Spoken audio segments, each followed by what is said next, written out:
Yeah, it's the theme song for the Gear Podcast. Welcome to this pod. Gonna cast to your ears. G'day, Uncle Leon. How's going, mate? What's going on? My arms are wide open for you, Troy. Welcome back. How was your holiday, mate? It was good, mate. We took a little week off, but that was okay. Episode came out a little bit late, and it was fucking bloody ripper dipper. Actually, it wasn't late. It was just like perfect timing, but last one was a fun episode. Yeah, and thank you to everybody who tuned in. Saw that one got a little spike in numbers, which we're always happy about. As always, tell your mates about the Gear Podcast if they like two blokes, sometimes three blokes, sometimes multiple blokes, sometimes female blokes talking about gear. Then, tell them to subscribe. You can get it on your favorite podcast app. And, of course, I put the episodes up with video on my channel. Speaking of gear, how did you go, without a week of being in the studio and having all your fun things, or did you find a bunch of gear to go and check out while you were in Adelaide? I'll ask you, what do you think I've been thinking about in the last week?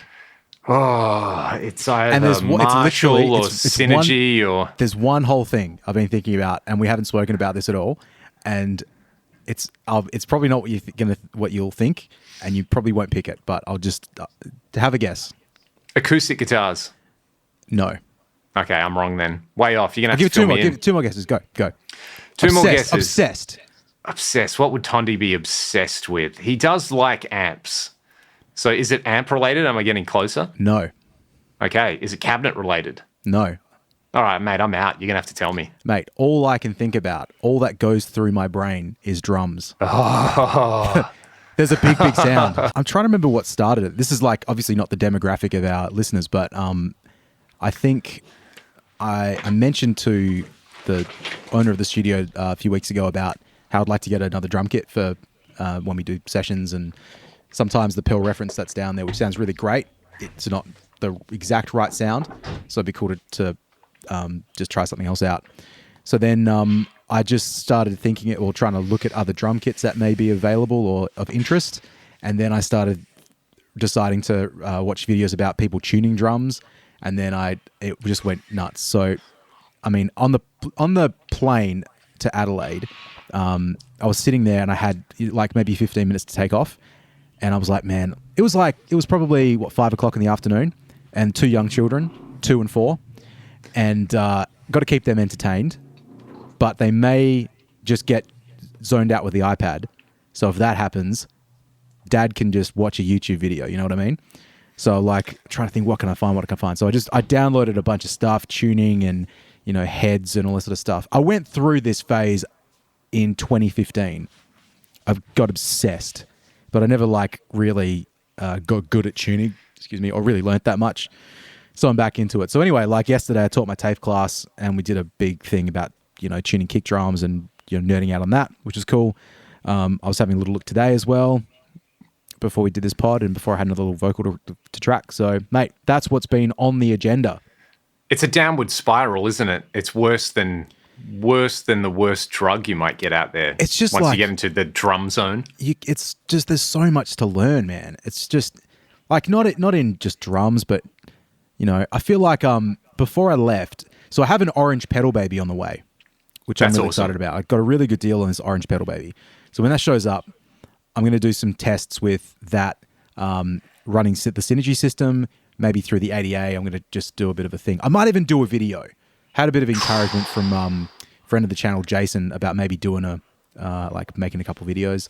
Not necessarily guitar related, but studio or whatever. But I've got some ideas with this little pedal baby thing. So, and I have, a wicked Freyet power amp over there to try out, to A/B it against. I've got a Synergy Syn 30. There's a couple of things that would be kind of cool to try out. So you never know, mate. But before I left, I was thinking about ways I could shoot them out for my own benefit. And then the day before, all of a sudden drums come into my brain. Because you bought a snare drum right during your last drum phase. I bought 3 snare drums. Okay, only 3, I think, right? Maybe 4. I feel you. No, 4. I bought 4. How often do you use them? You know what? I use 2 of them quite a lot. That's cool. One of them quite a lot. One of them a little bit. The other two, not that much. But it's like having if you're a producer or a recording engineer, having a good mic collection, having a good collection of outboard gear, having a good snare. I think it's something that people don't kind of realize, especially guitar players, where, we're very specific about the things we use in our rigs to get particular sounds and, even the tuning we use on our guitars and stuff like that. And yeah, you kind of forget that drummers and other instrumentalists often do that. Yeah. Except keyboard players, because I've never played with a keyboard player who doesn't just bring up preset 1 on like the crummiest keyboard and just play a whole gig with it. Yep. Are they the most dead inside, or have they just got life figured out? Yep. Well, I will say, actually, from our last episode, I think I spoke about strings a little bit. Yes. I tried those strings. I gigged with that guitar with the uncoated, whatever the Ernie Ball things were. How'd you find it? Fucking sick, man. Really liked it. Loved the heavier strings. Loved the 22 on the G string as well. That felt really good. So big chunky boy. I think I did only one gig with it on Friday night, and I've got 2 gigs this weekend as well. So I'll drag it out again and have another play. What I'm really interested on, well, maybe not really interested, but I'm interested to see how worn the strings feel having not played the guitar for a few weeks and like how crusty they got. Right. Because I thought NYXLs were coated strings, but they're not. So interesting. I've just been using like the same set of NYXLs on a guitar for like 6 months and just been like, this is fine. What we really need to get into, Troy, are just using flat wounds and then never changing the strings. Have you put flat wounds on a guitar? I haven't, but I've been wanting to do it. The last time I played flats was probably that gem that Umesh got converted to fretless. Oh yeah, which was weird. I don't know. I haven't spent that much time on them, but I did it once when I was 16, 17, and I was at school and I was playing in the jazz band. Even though I can't play jazz. I don't know anything about jazz, but why would you? I was in the school band and had a guitar teacher that had one of the George Benson Ibanez signature guitars. I've met that guy, haven't I? Rob, yeah, you met him. Yeah. And great player, like really great player, great teacher. But he had flats on that guitar and it was kind of cool. And because I thought maybe I should play jazz because that would be like hell smart. I chucked him on a guitar, but do you know what I was playing in high school, Leon? Again, because you're dumb and you read something and it feels like a good idea. I was playing like an acoustic guitar in the jazz band just because like, why not? Like I don't have a semi-hollow guitar and everyone plays acoustic guitars. I was playing acoustic guitar. Done. Exactly. That's basically jazz, isn't it? Yeah. It actually kind of works too because you get a different, the attack on it's really different. It's like, when you play a guitar which doesn't, I guess, resonate in the same sort of way, has a bit more shook. Yeah. You know who the absolute most insufferable forum people are jazz guys on forums. And you all know what I mean. I don't mean like the majority of guitar players who play a bit of jazz or do jazz gigs. Most of them are reasonable human beings, but there is a type of jazz guy who deals in absolutes. And it's like, how do I get a real guitar tone for playing real jazz, Yeah. And then they'll go on and they'll list like, some John Abercrombie live bootleg from whenever. And it's like, yeah, that's the realest jazz that was ever real. And then you just get everybody else on the forum is like a rock, metal or indie player. And they're like, oh, yeah, you can probably just use a Fender Deluxe. No, it needs to be a real, it's like, it's one of those, it's the soup Nazi from Seinfeld. Just that, but without the ability to cook soup. Yeah. So yeah, that's just a thing. The other thing I was going to say, I don't want to name when and where I had this. It was a non-interaction, basically. But I kind of overheard this conversation at some point over the last fortnight. And it was actually like listening to a guitar forum where someone was talking about their Vox amp and then like their influences, which were basic. If you watched or listened to last week's episode, you know what I'm on about. And, I was like lampooning this person, but they were real and they seemed to be enjoying their life and, playing some decent guitar. So, as always, when I've got a problem with something, it's my problem. But yeah, it was sort of like, this is the John Frusciante fan come to life. And shout out to our buddy Chris Samakavidis, who loves the Chili's and loves John Frusciante. And nothing personal against anyone who does that. But someone did write as well to check out, where's this comment? I'm just recapping from last week.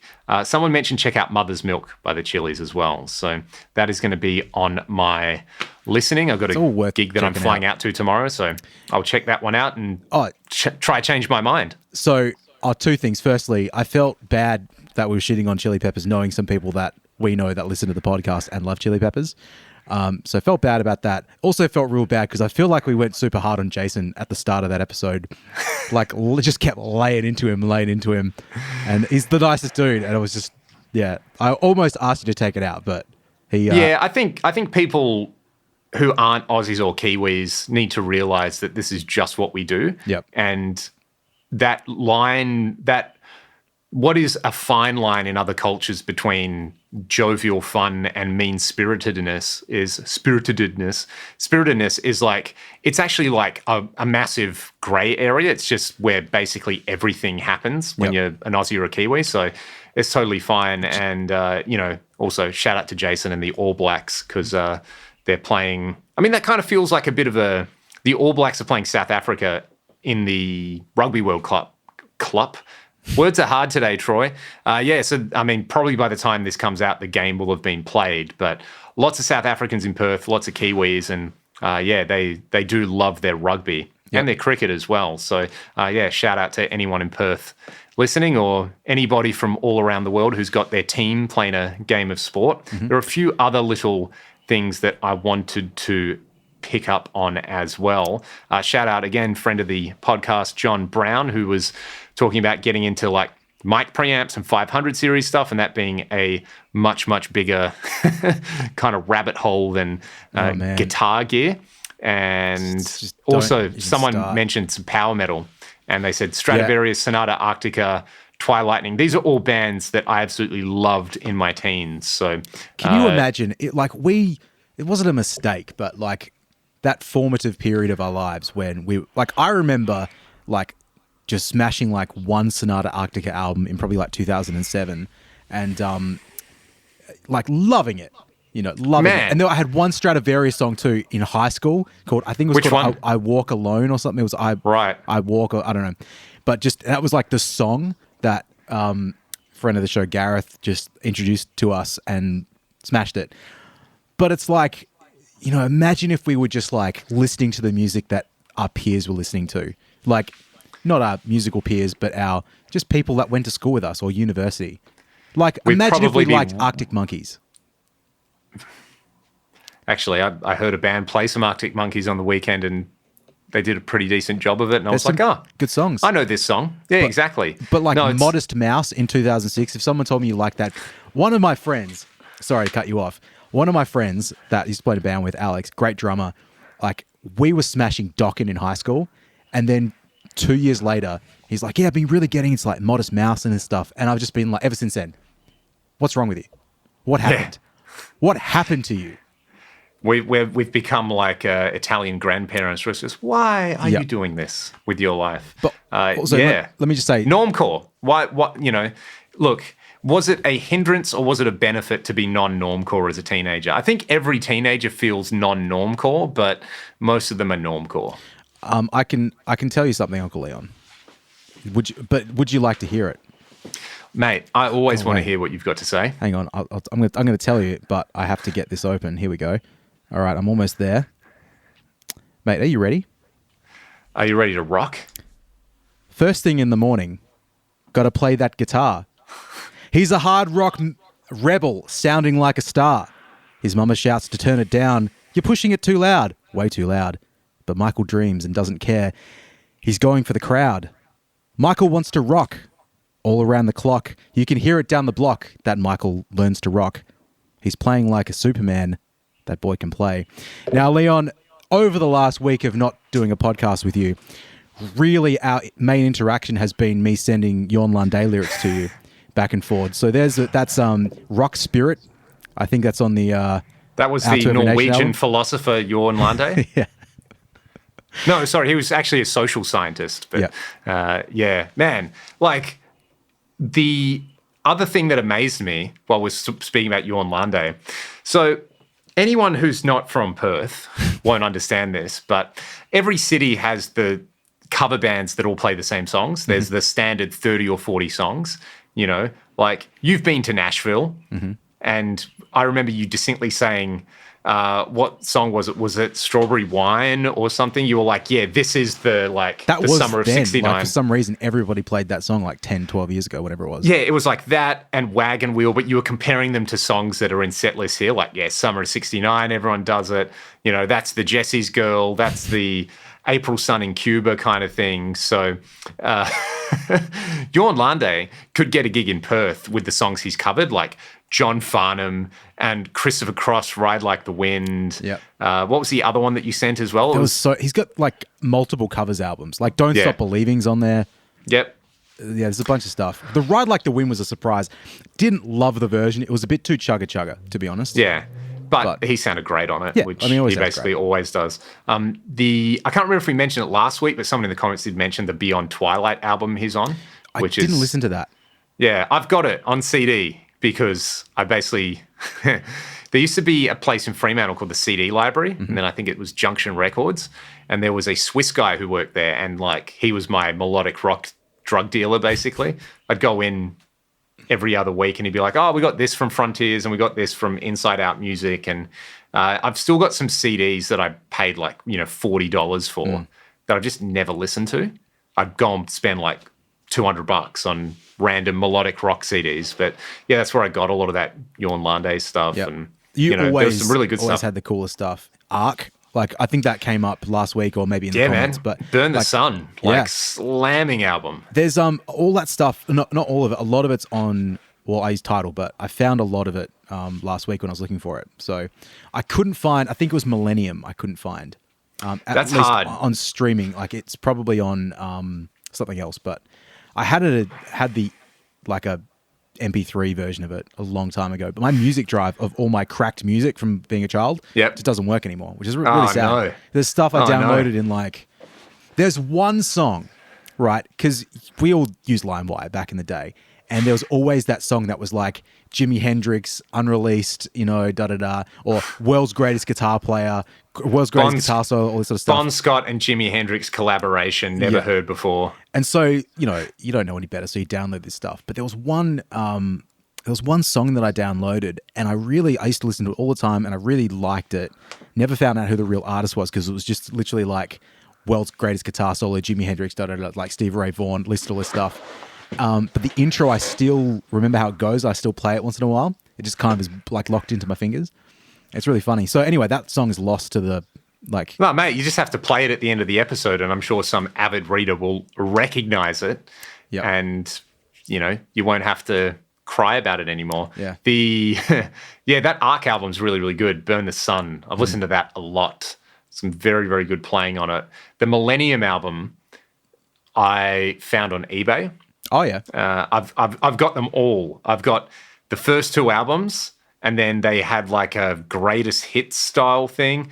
I own them on CD. This is how much of a Jorn Lande like fanatic I was back when people paid money for music. You know, the amazing thing. But yeah, Hourglass is the album. Now, I've listened to that album recently, and every song, like every riff, every melody is just like a remix of something that already exists. Like there's literally a song, I'm pretty sure it's the song Chasing Time at the end of the album, it's a Kansas song.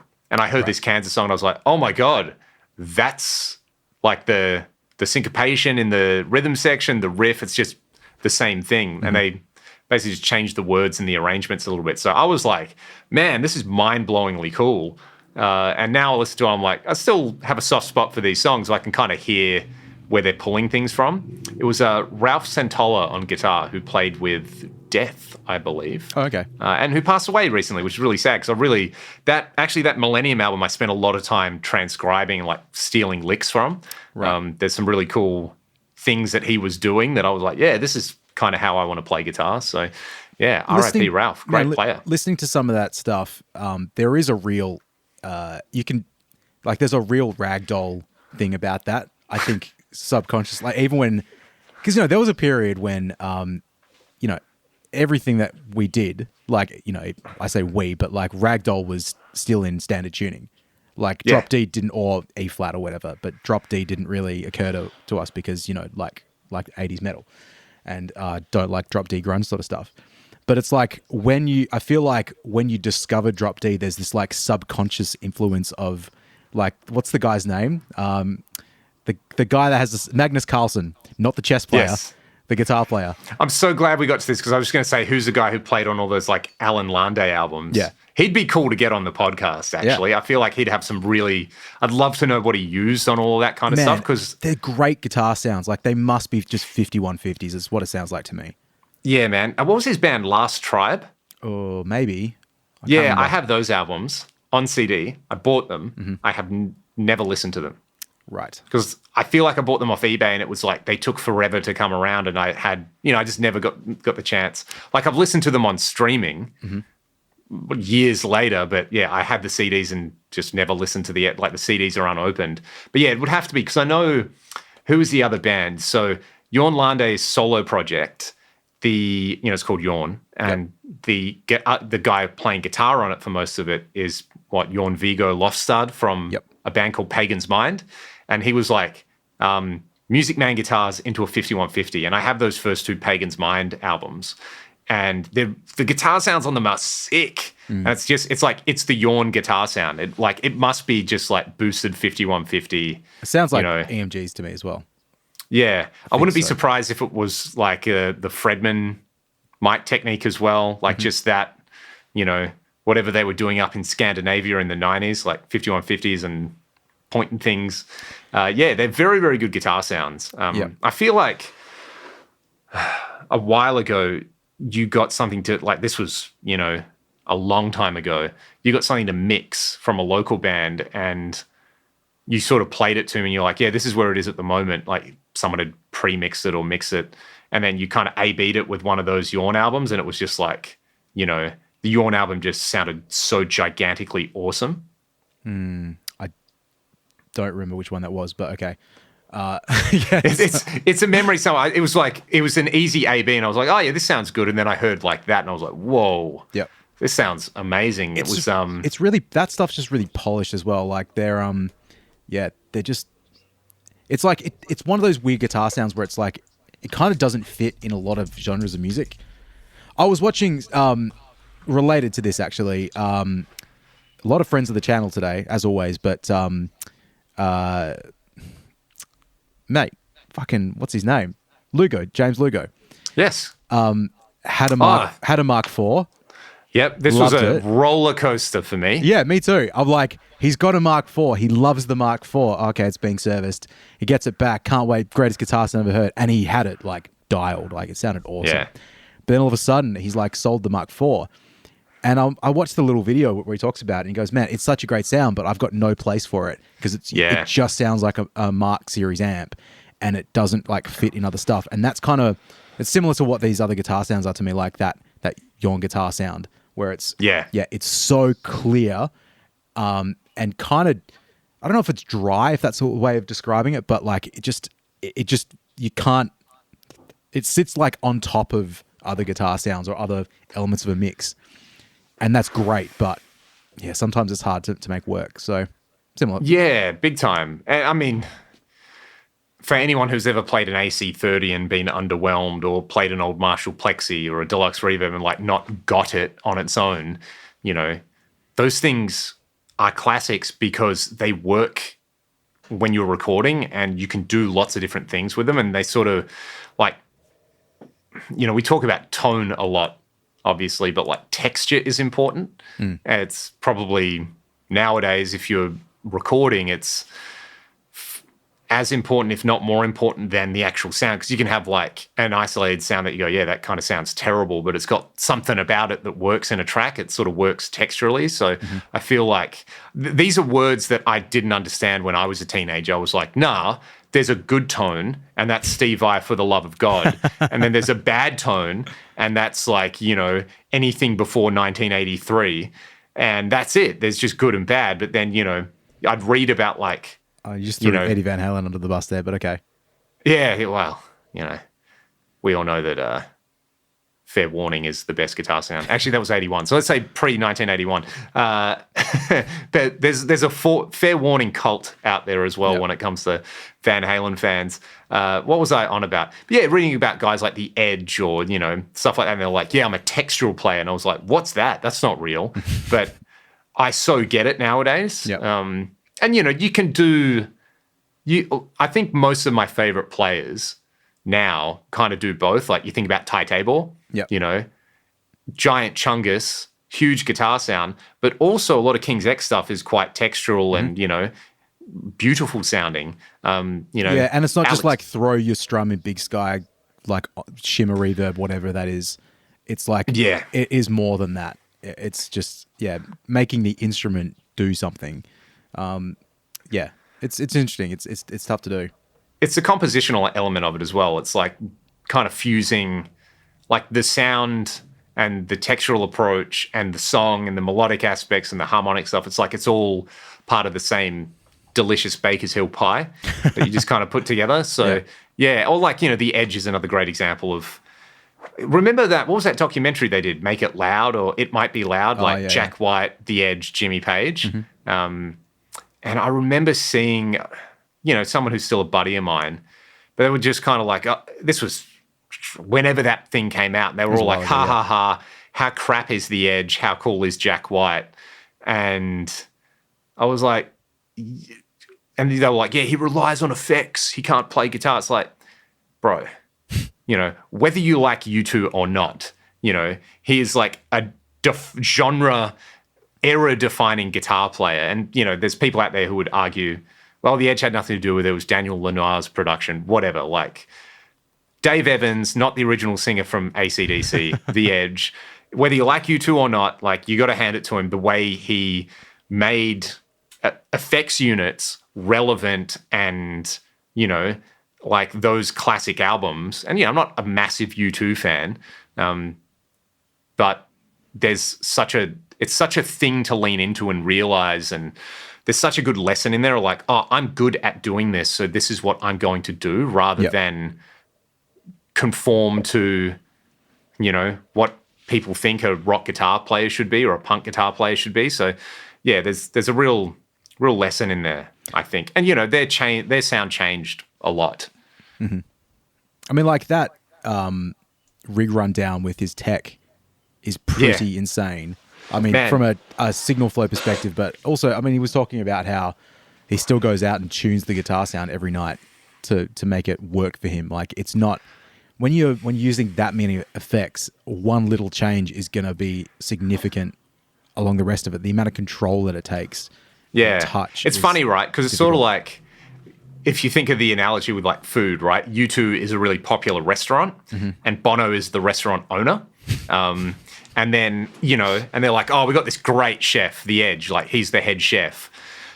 But really, the reason the restaurant is successful is Dallas, you know, and, you know, he's sharpening all the knives. He's doing all the prep. He's like the ultimate, like he's the sous chef of tone, or he's like the sommelier or something. Like, you know, he's taking care of all of that. Smelly air. Yeah, smelly air. That's apparently that's what you get around a glass of wine, and the smellier the air, the better. I don't know. I don't drink, so yeah. There's that aspect of it, and you know, it's you can argue that they've descended into self-parody a long time ago, but you know, they are also just one of those bands where you know, they haven't gotten any smaller. They've maintained that Titanic thing, and like when you go and see U2. Like every song has a really discernible guitar intro with a cool sound that's different from song to song. So, yeah. But anyway, George Lynch, good, The Edge, bad. That's what I want to get back to. Contrast that with, definite friend of the podcast, Yngwie Malmsteen. Yeah, go on. Yeah. All right, talk to me about this thing. So, look, everybody was getting excited that Rick Beato interviewed Yngwie Malmsteen. I haven't watched the whole thing, but I think a lot of people were surprised that, he's a human being and not just a walking cartoon, although there's large parts of it where he's being a cartoon. But, mate... Rick Beato, you mean? Yeah, exactly. Grandpa Simpson. Yes, exactly. He who shall not be named. But, mate, I interviewed Yngwie in 2015. Do you know about this? Yeah, I think we've spoken about it on this. Yeah. So I read parts of so it was a phone interview and it got I didn't transcribe it, but Friends Rock Magazine, the Rock Pit had it, and it's still up there. And Blabbermouth pulled a few choice quotes from it, and Yngwie had a little viral moment. I didn't get mentioned. Don't deserve to. But yeah, it was. I'll just forever mention this in every podcast as well. Did you know that I interviewed Yngwie Malmsteen in 2015? And Jeff Tate. I did. But you forgot about that one. Yeah. Oh, yes. So, yeah, there was a few things. One of my students came in and he's like, I watched the Yngwie interview. And Yngwie said he doesn't sweet pick in it. So, look, either he misheard it or Yngwie's just lying, or Yngwie doesn't know what's going on. You'd be very... I would not be surprised if Yngwie didn't know what sweet picking was. Oh, 100%. No one said that to him. It's like Yngwie, they've said it, and he just isn't listening because he just plays guitar. Yeah, and have you watched his instructional video? I've watched the arpeggios from Hell thing. Okay, there's an REH one that he did in the late 80s, early 90s. And look, it's not instructional, but it is pure comedy value. And anyone... I think we've actually spoken about this before, but yeah. Yeah, we've probably spoken about it. But, there's this great bit when he's like, here's my guitar. It's totally stock. And then rolls out a list of 15 modifications that have been made to it. And, talks about... There's this just bit where he goes, here's a chord progression that contains a great number of chords. He plays the chords once and then just plays a guitar solo. Mm-hmm. Is that the one where he does he plays the lick at speed. He goes, now I'm going to play it slower, and plays it at the same tempo. It's slightly slower, but it is not slow by anyone's definition. And that's the first thing he goes, this is a fingering that I use for a diminished arpeggio. Brrr, and now slow. And you can tell it just would have been a nightmare to edit. But anyway, there is a point to this story. And we'll get to it. Because Yngwie's great. I love his guitar playing. I always will. The first 5 or 6 albums he did are awesome. Have you listened to his latest album, Troy? The last new Yngwie thing that I listened to was his blues album. Okay. Which is something that we joke about a lot. The word bad just comes to mind, and I'm pretty sure he recorded it himself. Yep. And that explains everything. And the point is, Yngwie is fucking amazing at what he does. But he's also the sort of person who, because he's an expert at one thing, assumes that he will just be an expert at everything he does. Mm-hmm. And this album sounds like someone using Pro Tools for the first time. Don't get me started on that. But yeah. I know I've watched Yngwie's, I think it's on Instagram. I don't follow him, but I've seen little bits of Yngwie, and he's sitting in front of a massive D-Control with his amps and his guitars, and he's just shredding and stuff. It's that's in his house. That's cool. He clearly... He has a Pro Tools system. He's known sort of how to use it. But if you listen to some early Yngwie sounds pretty bad, sonically bad. The guitar playing is always amazing, and the guitar. It's not high budget. No, but it's drum machines and stuff. That's just what you get. But it's the world has evolved, where people do better than that. You know what I mean? It's you kind of can't put that out anymore, and yeah. There's an I don't really want to say what it is. There's a guitar player that released an instrumental album recently, a very, very famous guitar player, and their instrumental album is one of the worst sounding albums I've ever heard. Do you think it's also that same syndrome of I can do this? No, I don't know what's happening in that situation. It's just I don't think they mixed it, but I don't know. I don't, maybe it's that thing of if you are so hyper focused on your guitar sound that nothing else matters, and like everything else is like Yeah. such. I haven't listened to this album, so I can't tell you what I think about it. But I do definitely know, like, if you really don't have an ear for anything other than guitar sound, then kind of explains why something would be as terrible as it is. Don't grow old because your heroes will grow older faster than you and disappoint you more is one thing. But then some of some of the heroes I had growing up are like still doing kind of cool stuff. So yeah, just because you're an expert at one thing doesn't mean that expertise is going to carry over. And I feel like the more expertise you have at one thing, the more you see of that, where it's like, oh, I'll just do this thing and I'll be the greatest at it. You know, how hard can it be to, be a great chef? It's like, well, you've played guitar for 50 years. Those skills probably don't transfer over, but maybe the ego does or something like that. Yeah. I think I've said this to you before. It was like one of the reasons I don't do video stuff is that I'm like pretty good at Pro Tools, and I know how long and how much work it took to get good at Pro Tools and understand, like, if I go to every menu of the Pro Tools window, like I can tell you what they all do, like every. Yeah. And I've opened up like, DaVinci Resolve, for example, and it's just like, it's so overwhelming, or Photoshop or something like man. that. It's like, I don't care. Just getting back to Yngwie. So let me ask you, had it been like, pick the best possible person to do an Yngwie album, like, who would that be? Phew. Yeah, man, what a question. So, who we can comes to tie these mind two threads together. is, he had... Yeah, you go. Oh, well, I've actually just forgotten his name. What's his name? Does all the Bonamassa stuff. Australian guy. You know the Kevin guy. Shirley. Kevin Shirley. Do you reckon, like... perfect. He would be... I feel like if he can deal with Joe Bonamassa, he could deal with Yngwie Malmsteen, right? So take someone of, like, incredible... taste and like execution and really like pedigree to do that job.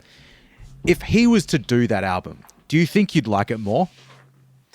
Oh, Troy, what a loaded question. I'd probably just find something else to complain about, wouldn't I? Because I'm a prick. It's kind of funny because, like, yeah, it's a good point. There's a lot of stuff, and there's actually something related to this that we can talk about in a second too. But like, I obsess about recording and mixing, and I love it. I can't help myself. I'm obsessed with drums now, and it'll be something else next week. But it's kind of like so much of this stuff doesn't really matter. Unfortunately, there's the learning aspect. Like, that's what I'm obsessed with. I need to understand why something happens. But in terms of just expression, like music as an expression, like, Yngwie has done that, and he's really done, like, in his brain, he's painted the perfect picture of what he wants to hear and what he wants to give you. And in that sense, as bad as it is, I don't think you could really get any better than that. It's kind of... Yeah, that's the catch-22, isn't it? Yeah, it's weird. Like, I've it's a thing that I'm not always thinking about, but I'm thinking about a lot these days with stuff that I do, where it's just like, try and make the song as good as possible. Like, think about, like, okay, with you guys, when I've recorded Ragdoll in the past, we spoke about, I think it was on your live stream, I was talking about how earlier stuff there would be like 20, 30 guitar tracks on a song, Yes. and now on the recent one there was like 4 or 5. And back then, I was so obsessed with like my vision of what a song could be, and like really like making molding it, creating something to what my dream is of something. When, like, that's okay, and I like to introduce that into projects, but ultimately you're going to go out and play the song. It has to be your expression and your thing. Yeah. And that should be like number 1, and mine should be number 2. And so directing it in that way is kind of more important, and that means sometimes just like, let the guitar sound be one guitar sound, let the vocal be a little bit out of tune. I've had disagreements with people where it's like, the bass is like way too loud for my taste, but it's like, well, all right, you're going to listen to this once it's finished more than I am. If you really want to hear it that loud, that's probably okay. I can probably live with that. Most of the time, the tracks that I work on, with all due respect to my clients, like, they're not selling millions and millions of copies. And so the expression of it, like the creative element to it, is more important than like how are we going to get it on this radio station? It's like, who cares? I think for me, the thing that is different from, especially when we started recording together, is, you just kind of like, the song is the song, and it happens in the time continuum it happens in, that it kind of does. It's a representation of what you're into and what you dig at the time and what you want to commit to. And I feel like now, for me, it's like, there's a good saying, like a decision made quickly is a satisfying decision. So like you're pulling a guitar sound or something, it's like, all right, is that working? Great, let's move on, rather than like obsessing over every single detail all the time.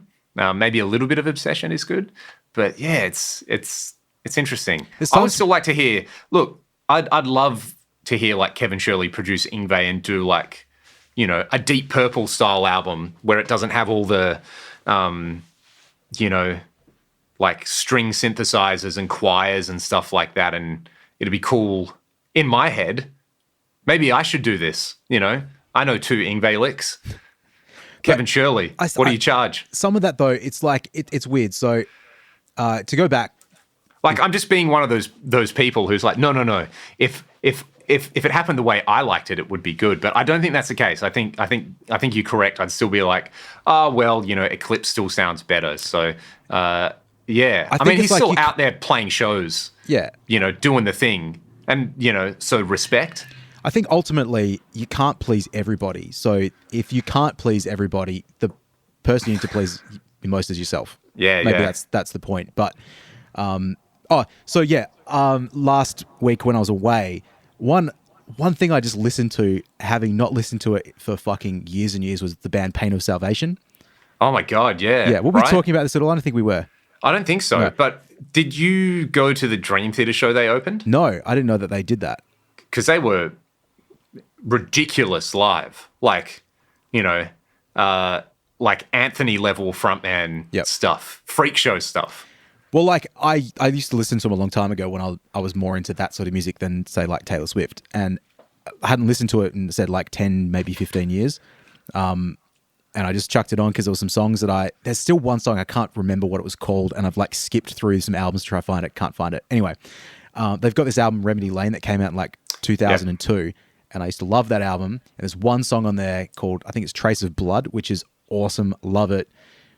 The lyrics on it are really cool too. But they did a remix of the album in 2016, and Jens Bogren did it.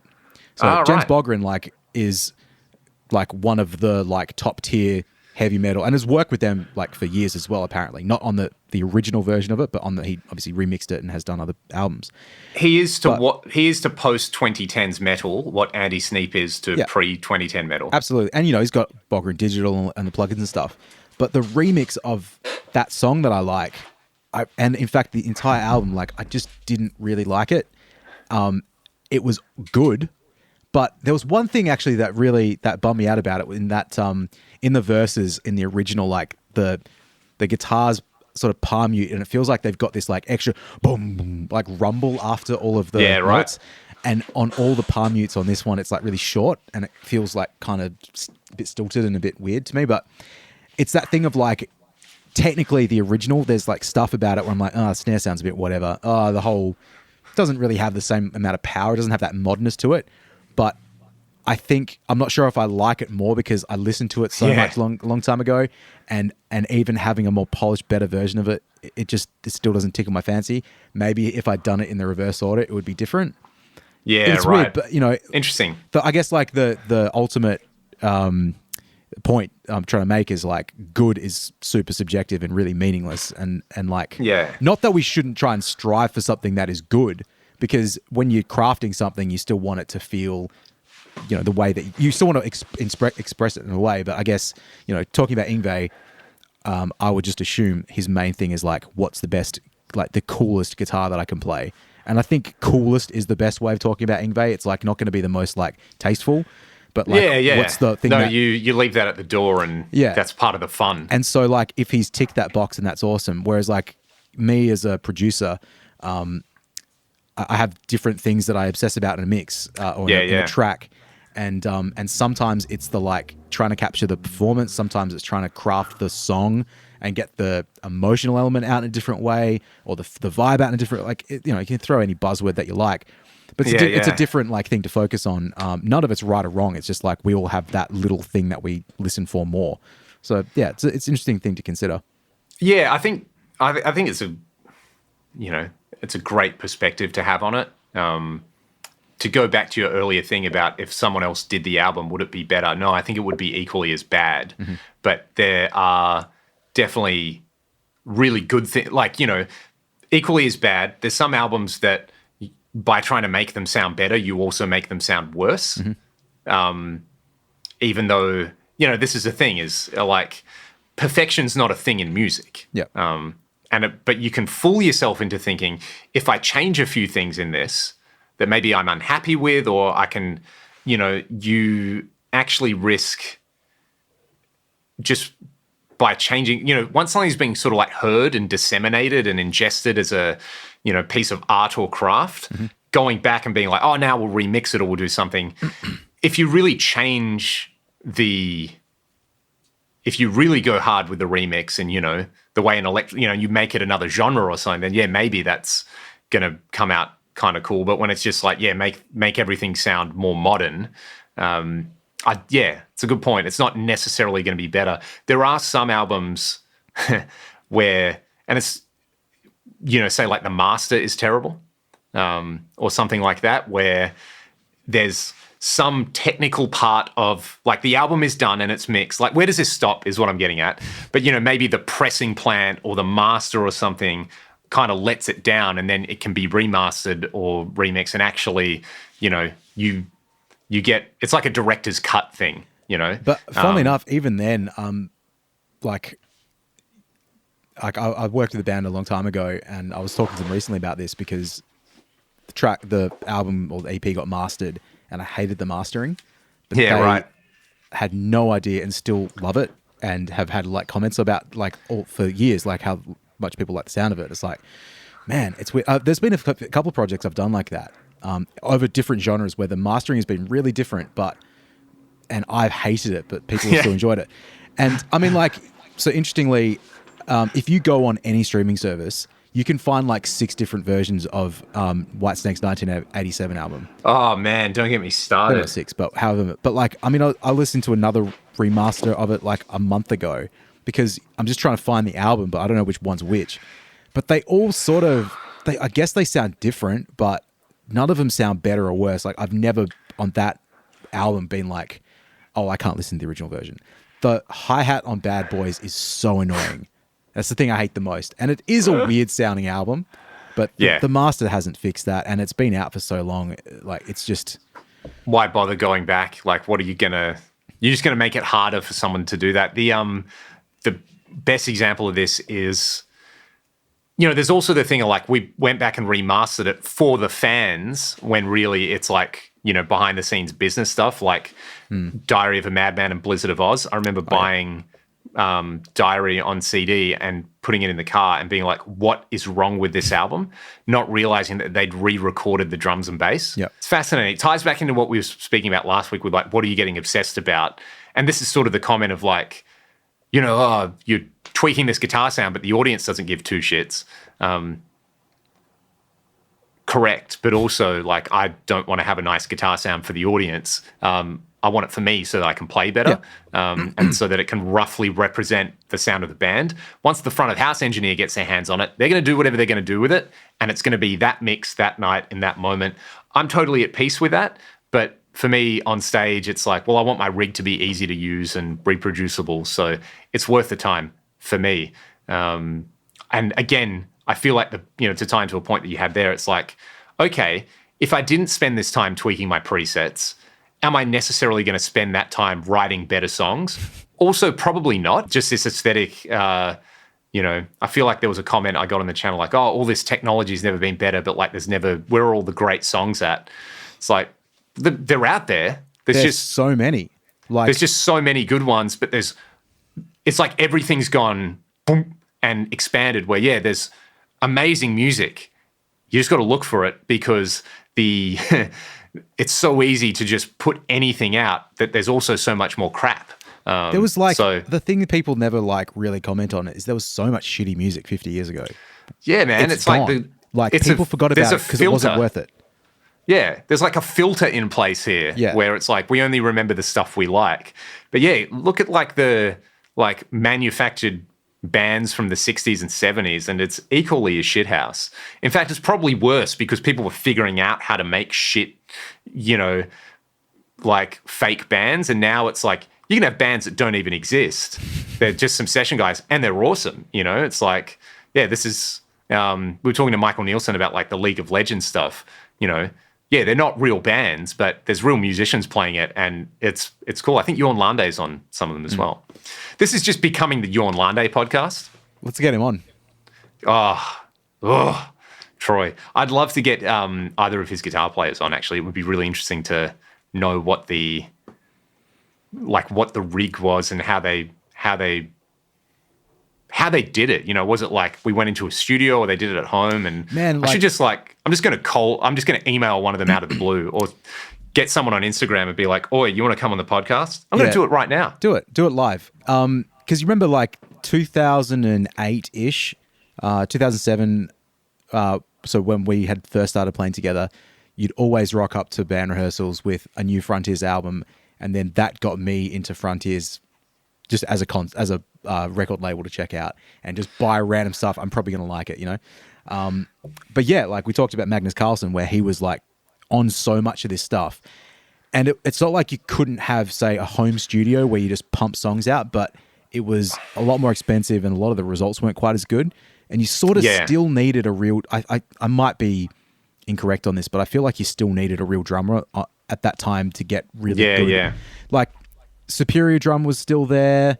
Addictive Drums was kind of still around. Like there was no Stephen Slate, but well, in its SSD form, I suppose. The sample's still there. So yeah, like fast forward like maybe 5 years and things change really quickly.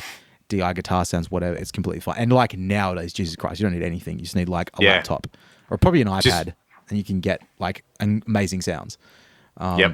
So yeah, it's funny, man. But yeah, those guys, like maybe they use modelers. That would be kind of funny. It's just like pod guitar or something like that. Yeah, bro, it's just pod and like the Slate samples and go to town and have someone decent mix easy it. Drummer. That was a bit of a thing, you know, when we were coming up, the local Perth bands where people figured out it's like, oh, you can have Andy Sneap mix your album. You know, you just need the money and then to get him the tracks. And, you know, remember reading a thread in a local forum. It's like, yeah, we're going to get so-and-so to mix the single. And that's pretty cool as well, you know, where you can have these previously inaccessible producers and mix engineers and, you know, you can have them work on your stuff and lend their expertise to it. Yep. Whether it's going to be the right choice is a different thing altogether, but it's kind of nice. Yeah. Or you can just have me do it and it'll sound completely cool. And where can they find you, Troy? Where can they do this? Right here in my new air-conditioned studio. Exactly. Well, my studio with the new aircon, I should say. Go on. Sorry, I cut you off. Oh, no, I was just going to cut you off and say that I've had a pretty fat time chatting about some stuff and some philosophical things. Yeah, we should get some more guests on pretty soon, so I'm going to work on that. And to everybody who supports the podcast, you're fucking awesome. Yeah. We should do another live as well soon. You want to do that? I'd happily do that, Troy. I'll put a thing out on my YouTube and we'll schedule it so people can put it in their calendars. Like next week or something, we could probably do something. Yeah. Cheeky little live podcast. Sounds pretty good. Cheeky little... What day is this going to go up? Thursday? Oh, no idea. Mate, happy birthday to my daughter. She turns 2 on Thursday, so... well, there you go. If she ever goes back and watches this, when she's like of age, you know? Yeah. If we're all still here. Yeah, exactly. So that's what you were doing when I was 2. Yeah, awesome. What are you up to this weekend, mate? I'm in the studio all weekend tracking an album, and I have a couple of gigs as well. So it's going to be a busy weekend for this guy. What about you, mate? So you could say that you're working hard to make a living. Yeah, it'll be fun. Actually, I got a fill-in on Friday night as well, so it'll be nice. Very nice. What about you, mate? So you got Barrow Island tomorrow? Barrow Island, yeah, Wednesday, Thursday, and then we've got a show at the Rosie Friday night. So what time are you playing? Jam-packed. Oh, like 9:30 or something? 9:30? I think I'm gigging at that time. That's a shame. Oh, well, that's all right. You're not going to miss much. Oh, mate, just want to see the boys, you know, hang out. See the boys. Are you still doing the hen? Yep. Yeah. I was like, I should come down and I'll bring the kids down. We'll have a chat. We got to catch up. Maybe, hey, you want to find some time next week? We'll do the next episode here. Well, Troy, that's a great suggestion. The other idea that I had, after speaking to a friend of the podcast, Richo, we should definitely do a Gear podcast Christmas party and invite some listeners from Perth over and like have a barbecue. Oh, yeah. Meat party.